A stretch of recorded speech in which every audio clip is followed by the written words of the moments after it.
So our first question is, which indoor air quality monitors are being used in the schools?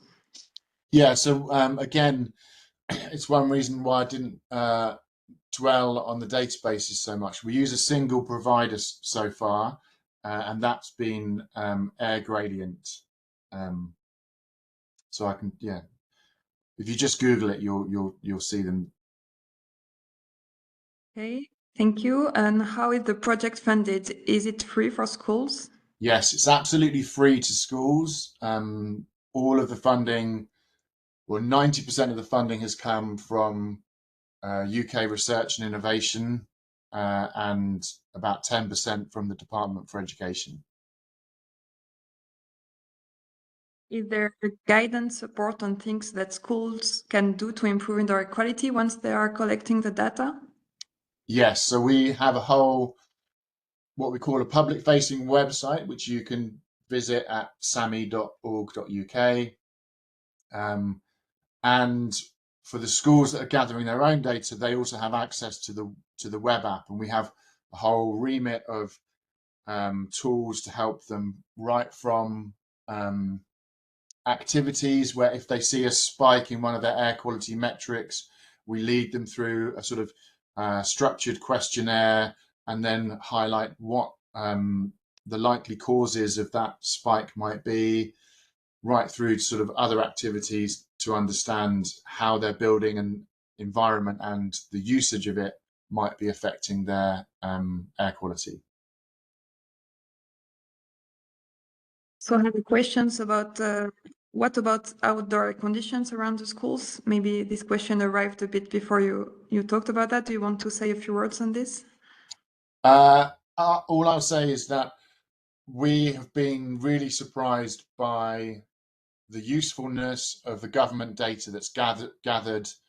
On average, it's sort of 5 to 15 kilometers away from the schools, but the correlations are extraordinary, sort of like 85% between the two measurements. We are going through a process of installing outdoor air quality monitoring in the playgrounds of about 100 of the SAMI schools, and so we'll use that to inform just how much more valuable hyperlocal measurements would be.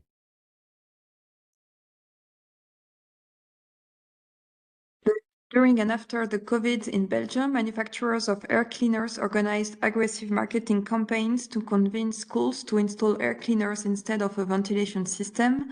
They stated that they could do the same as a ventilation system, but at a lesser cost, even though air cleaners do not reduce the CO2 or humidity levels. Do we have a similar situation in the UK?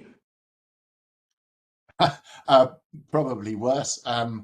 So yeah, during the pandemic, it was impossible to roll out ventilation systems at the scale that there was interest in doing so.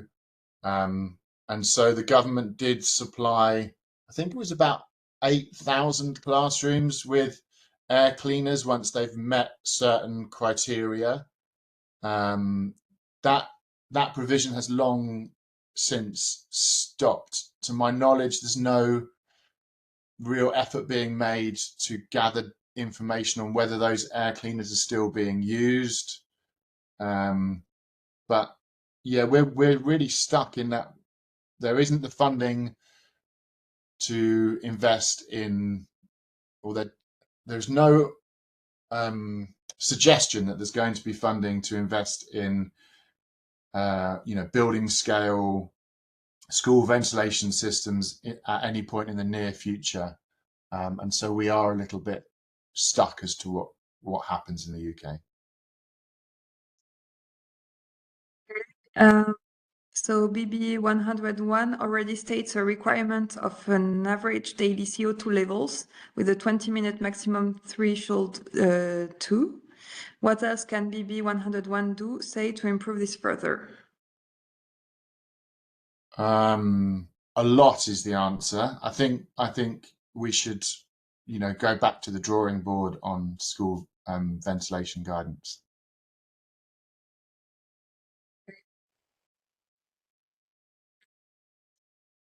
Can you calculate the average ventilation rate in schools based on the CO2 concentration decay curve? No, we don't use decay curves because you know, the times when you get decay curves, you expect the classroom to be empty and it to be the end of the day when, you know, you expect windows to have been shut, and so you get unrepresentative measurements. So we have worked very hard to extend integral methods to be more useful, and we have a couple of published papers on that. Can you tell the classroom capacity in the UK schools? A typical classroom has 32 children and either 1 or 2 adults, depending on whether it's primary or secondary. Okay, thank you. Does obtaining this 75% figure on the outdoor sources contribution into the indoor PM 2.5 concentration comes from the ratio indoor concentration onto outdoor station concentration? No, it doesn't.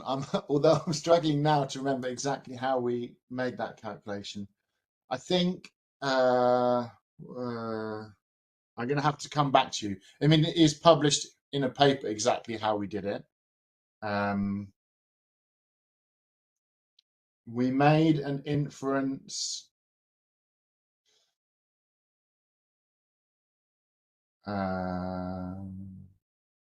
I think we made an inference on the indoor-outdoor difference, not the ratio, based on when the schools were occupied and when the schools were inoccupied, if I remember rightly. But I'd need to check the paper on that. That would make sense, yeah. How do you connect monitors with school Wi-Fi? How you use this data to calculate ventilation per person? So I think I've answered the second part. The first one's a really good one, and it's something that's worth saying, particularly on this, you know, meeting about, you know, gathering data. You know, I don't want to present Sammy as being a wholly rosy story. It's had a lot of challenges, and getting schools to connect the monitors to the Wi-Fi is one of them. So we've worked very closely with the manufacturer to update their firmware so that it's become progressively easier and easier for schools to understand if they're struggling to connect, why they're struggling to connect, and how to fix that. But it's been a real challenge also to get schools. A lot of the monitors we sent didn't end up in the hands of motivated teachers. They seem to have got stuck in the sort of school business office, where we think that the school very often just signed up because it was something free and something that looked good, and when it arrived they didn't really know what they were doing with it.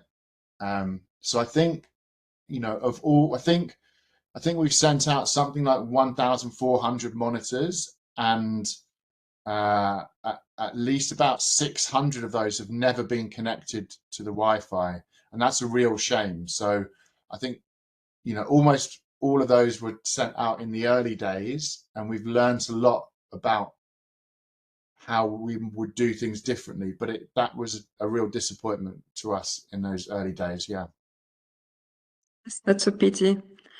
We have one more question. How many indoor air quality monitors do you place in the classroom? Do you calibrate the monitors? So we have one per classroom, and we obviously don't personally place it, but we provide guidance to the school staff as to where to place it, and it's relatively general. We suggest it's placed somewhere where it's secure and safe, so it's not going to fall off and injure someone or get broken. It should be sitting between head height when children and adults are somewhere between sitting down and standing up. And we encourage it to be at least 2 meters away from any openable windows or doors. And in terms of the monitor calibration, so that Air Gradient do have a calibration process that they apply to their monitors before shipping.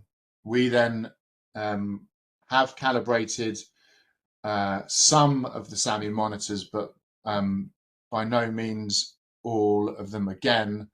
And then we also rely, there's a very good open access data set for air gradient monitors co-located with reference grade devices for something like 3,000 or 4,000 data days worth of data, and so we use those various mechanisms as a calibration control. So, question popping up. I think we have one more. Yes. Do schools get only one monitor, or do they monitor multiple classrooms when they are involved?